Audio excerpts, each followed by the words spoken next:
እንኳን አመጣችሁ የፕራክቲስ ኢንተርናሽናል ላንጉዌጅ ትሬኒንግ ሴንተር የዩቲዩብ ቻናል ቤተሰቦች በዛሬው በክፍል 16 ቪዲዮአችን የምንመለከተው እንግዲህ እንደተለመደው የእንግሊዝኛ ኢንትራንስ ኤግዛም ጥያቄዎች ላይ ሁሌም በተደጋጋሚ የሚጠየቁና በጣም ወሳኝ ሴሌክትድ የሆኑ ጥያቄዎችን የምንሰራበት ክፍል ላይ እንገኛለን ማለት ነው። በዛሬው ክፍል እነዚህ አራት ጥያቄዎች መልሶቻቸውን ከነማብራሪያቸው ለማየት እንሞክራለን ማለት ነው።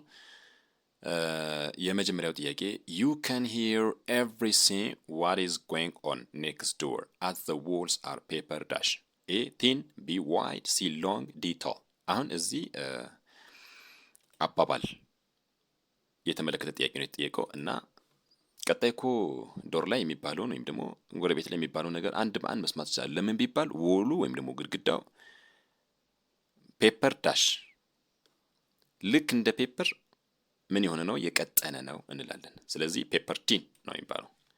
if we say something is paper thin it is too thin በጣም ቀጭን ነው ለማለት እንፈልግ ነው።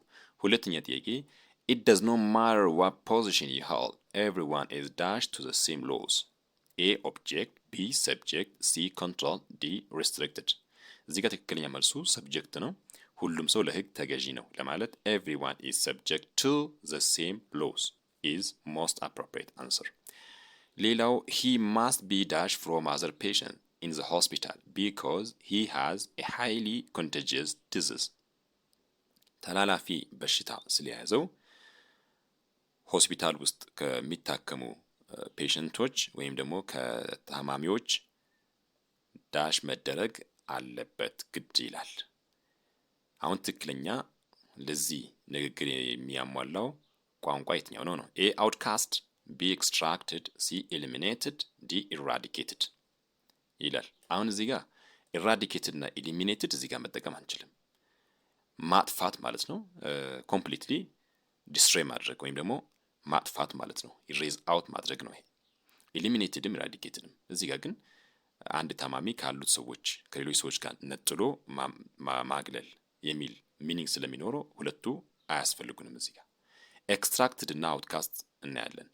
አውትካስት ማለት በመጥፎ ስሙ የጠፋ ወይም ደግሞ መጥፎ ባህሪ ያለው ወይም ደግሞ በማህበረሰቡ ውስጥ የተገለለ ማለት ነው። ወይም አውትካስትድ ከሆነ የተገለለ የተባረረ እንደማን ነው።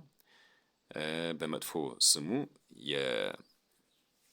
የተሰየመ እንደማለት ነው አውትካስት። አሁንም ሴማንቲኩ ይሄ አያመለክትም። ኤክስትራክትድ ኢዝ ዘ ቤስት አንሰር። ያው ፖዚቲቭ ሚኒንግ ስላለው ከሌሎቹ በሽተኞች ተነጥሎ ትሪት እንዲደረግ ወይም አስፈላጊውን እንክብካቤ እንዲደረግ ተደረገለት። ሰው ካሉት ውስጥ ተነጠለ የሚለው ስለሆነ ኤክስትራክትድ ፍሮም አዘር ፔሸንት ዛትስ ዘ ቤስት አንሰር። ታንክ ዩ ቬሪ ማች። እንኳን አመጣችሁ የፕራክቲስ